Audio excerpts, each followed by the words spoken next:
Well, hi students.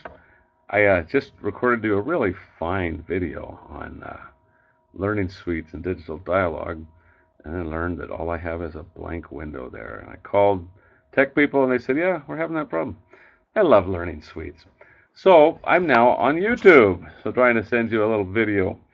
So we're going to meet together at Wednesday at that's going to be at 8 a.m. That's right, Wednesday the 30th at 8 a.m. And we'll be there till 12:15. Try to be on time, please. We need to use all of our time, and uh, and then we'll go till 12:15. We'll take a break in the middle there, and then I hope you'll get a lunch somewhere or other. We'll figure out how this is going to work. Excuse me. On the learning suite for the course, you'll notice that the syllabus is a little rough, and it's left a couple of days empty at the end. And that's because I find, especially in a summer or a spring term environment, we might not get all the way through in something. We might need to push things back a little bit. And so we'll save those days right now a little loose, and we'll keep moving the syllabus as we go. I'll make sure we get enough of the appropriate content you need, but we also want to make sure we take the time on the things you're interested in. And so I'm not locking in the syllabus either until you've looked at the kinds of topics that we're going to cover, and you've gotten a chance to look at the text and its table of contents, so that if you want, I can take us through some other things if it's of individual interest or group interest. So we'll be working and changing the syllabus a little bit, but you'll always want to go to the syllabus on BYU Learning Suites and check.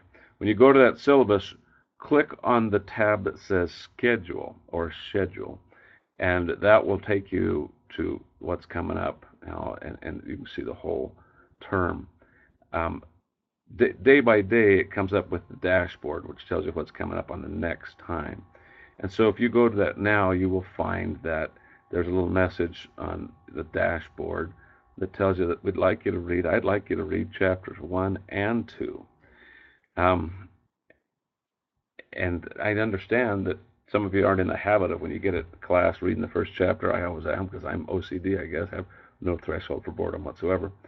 And so if you haven't got it all the way done, just do what you can to skim and be prepared. We've got to sort of move quickly in the spring term, but we can make it fun. And in our class, on that very same link in the Learning Suite, when you go to Dashboard, there's a link that shows you how to download, in case you don't yet have your textbook, chapters 1 and 2. And so since you're going to get the textbook, but it might not have arrived yet, I'm just providing that link as a courtesy right now. And so will you click on that and skim and read and do what you can. The thing we're going to do in this class is, when you're done, you're going to know more education law than most other lawyers who don't specialize in education law. This will make it unsatisfying for other people to bully you and to threaten you, because they won't realize that Uncle Bob, who's a real estate lawyer, doesn't necessarily know that much about education law, and might not frighten you, because you'll have read the actual cases, know the basic things, and I'm going to show you before we're done how you can stay caught up all through the rest of your career. And so I think this is a major deciding factor about whether you're going to be a happy and a great leader in education law. And so let's try to enjoy this, because I will. And we are going to together teach ourselves how to brief a case. But you could start trying now. Together, we're going to brief Hartzell v. Connell.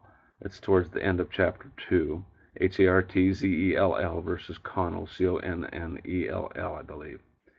And what we're doing is we read these cases to draw out the important facts of the case that help us remember the case, and the important things that provided the palette with which we painted the issue, the problem that we're going to learn from. Because law cases are really powerful case-based learning and problem-based learning and real-life learning, because it's very much real life. And then we will look for those facts and briefly have them on a brief. Then we need to look for an issue. And the issue is not what's the major issue in society or ethics or whatnot. It's what's the question that the judge had to decide. Because cases only stand for the actual case in controversy and the point of the case, and they build and help us decide what we'll do next, what they'll do next, how we should take care of our own behavior in the future. So facts, then another section for issue, then holding or ruling. The issue should usually be a question. When this happened, did that violate this provision of the United States Constitution or the state of California's Constitution? And the holding would be, yes, it did. It violated that, yada, yada, yada. And they were required to do this and that. That's the ruling. Then the analysis.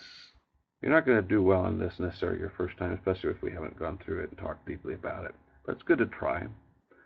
And try with Hartzell v. Connell.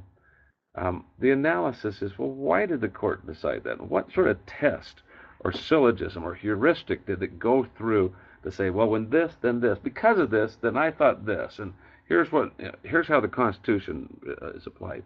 That analysis is where you can understand and apply a case and reasoning and thinking to the next one, because the next one won't be the exact same thing. You can't just plug and play. And then after the analysis, with just time and room for conclusions, your own thoughts. This is just you now. Well, now what does this mean about society? What does this mean about education in general, or the dangers of being an educational leader or whatnot? So it's just something to get started with. And then again, bring those lawyer jokes. Why don't lawyers like to lie on the beach? Because cats keep burying them in the sand. So I'll see you soon, and good luck. I know that this will be a kind of a fast experience without a lot of percolation and a lot of kind of meditation and baketation time. So good luck, but it'll be fun, and we'll learn a lot, even though it'll be a little quicker than you want to maybe. Thanks. See you soon.